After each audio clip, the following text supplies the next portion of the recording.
Assalamualaikum warahmatullahi wabarakatuh dan salam sejahtera. Terima kasih banyak kerana sudi datang untuk menonton video saya pada hari ini. Dan seperti biasa, bagi mereka yang baru pertama kali datang untuk menonton ke channel saya ataupun mereka yang masih lagi belum subscribe, saya mohon jasa anda untuk subscribe ke channel saya. Dan bagi mereka yang dah subscribe, saya mohon anda untuk kongsikan video ini kepada rakan-rakan serta ahli keluarga anda. Semoga apa yang saya nak kongsikan sedikit pada hari ini adalah satu perkongsian yang bermanfaat untuk kita semua, insya-Allah. Okey, hari ini ada dua perkara yang saya ingin ketengahkan berkenaan dengan KWSP dan juga berkenaan dengan KWSP dan juga kerajaan, penubuhan kerajaan sekarang ini. Okey, yang mana jika boleh saya pergi dulu kepada penubuhan kerajaan sekarang ini, ramai ataupun majoriti pencarum mula bimbang disebabkan oleh ada sedikit angin-angin, desa-desu dan sebagainya mengatakan bahawa parti Pakatan Harapan dan juga Barisan Nasional akan bergabung untuk membentuk sebuah kerajaan persekutuan. Jadi kita tahu kedua-dua parti ini telah pun menolak sebarang idea berkenaan dengan pengeluaran KWSP, sama ada secara menyeluruh ataupun secara bersasar. Apa saja cadangan untuk pengeluaran KWSP ini telah pun ditolak oleh kedua-dua parti ini. Dan hanya ada satu saja parti melalui Perikatan Nasional di bawah Tan Sri Muhyiddin Yassin yang komited untuk mempertimbangkan dan melaksanakan tuntutan KWSP ini secara bersasar. Okey, jadi pencarum mula bimbang dan gusar kerana takut perkara ini tidak dapat direalisasikan jika Perikatan Nasional ataupun Tan Sri Muhyiddin Yassin itu sendiri gagal menjadi Perdana Menteri.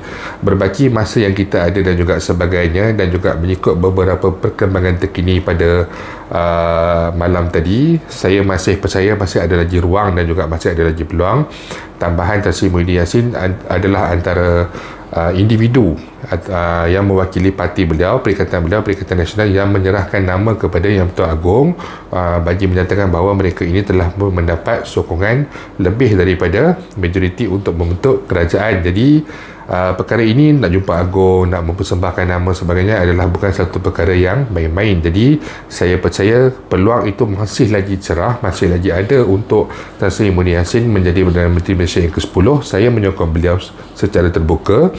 Jadi berbaki masa yang masih ada lagi sebelum kerajaan masih lagi belum terbentuk dan sebagainya, untuk kalangan pencarum teruskan saja berdoa, semoga ada yang baik-baik untuk kita semua. Okey, yang keduanya berkenaan dengan isu ini juga, saya percaya seperti yang telah dijelaskan oleh Abang Azmi Bugis melalui PGR, bahawa PGR juga ada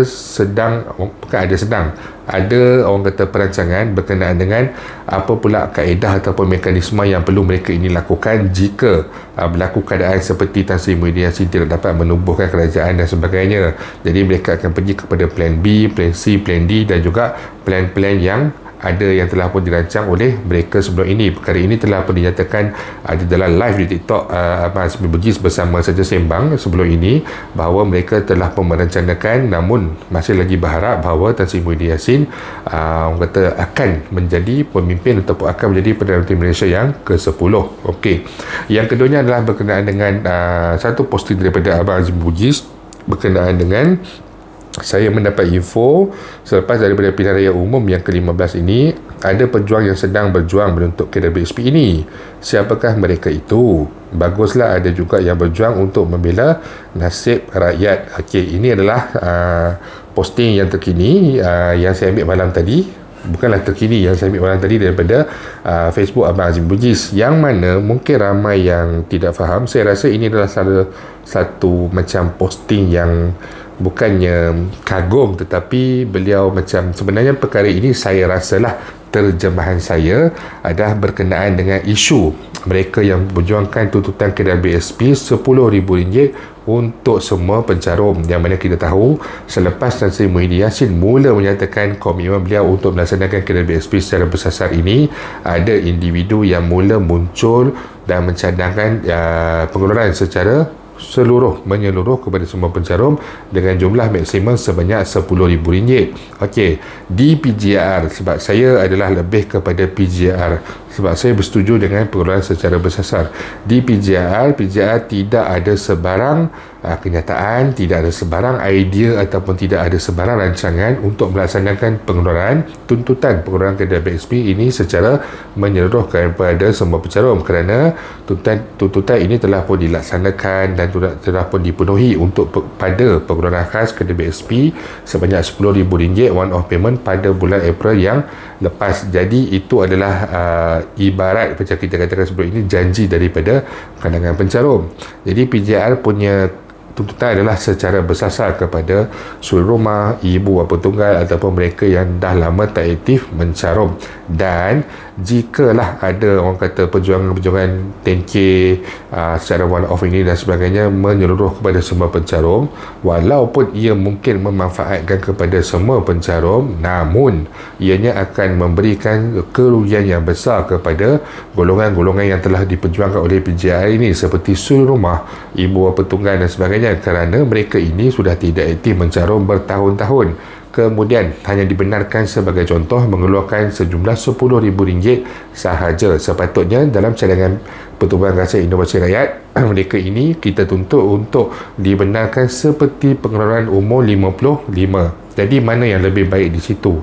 Untuk mereka yang orang kata tidak aktif pencarum ini, jumlahnya adalah sekitar 4 juta pencarum yang tidak aktif. Mana yang lebih baik?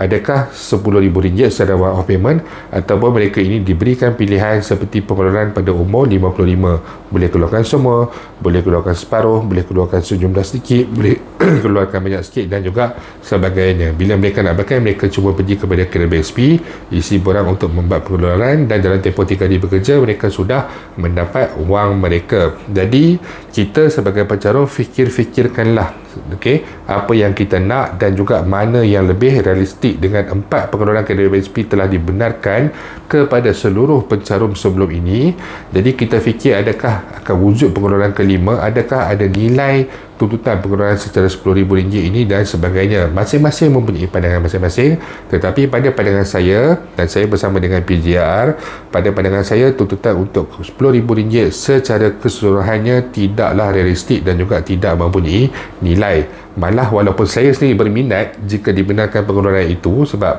saya bukan dalam kategori bersasar ini, tetapi saya faham sebab dari segi value, dari segi nilai kita nak buat tuntutan itu.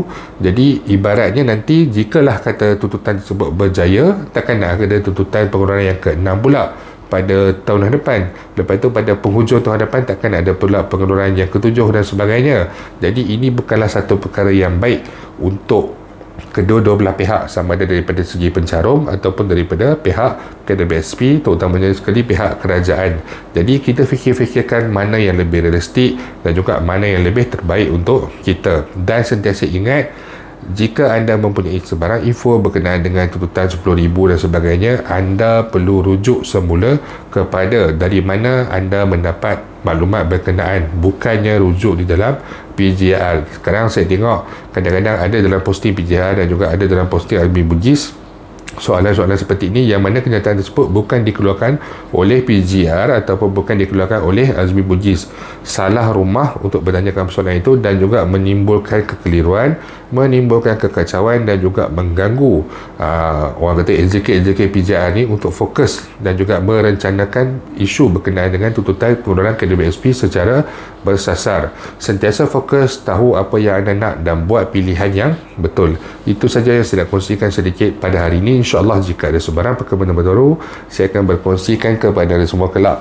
Bagi mereka yang mempunyai sebarang persoalan, sebarang masalah ataupun sebarang komen, anda boleh utarakan di ruangan YouTube ataupun di ruangan Facebook saya, Firdaus Selamat Channel. InsyaAllah kita akan jumpa lagi. Jangan lupa untuk share, jangan lupa untuk subscribe. Assalamualaikum warahmatullahi wabarakatuh.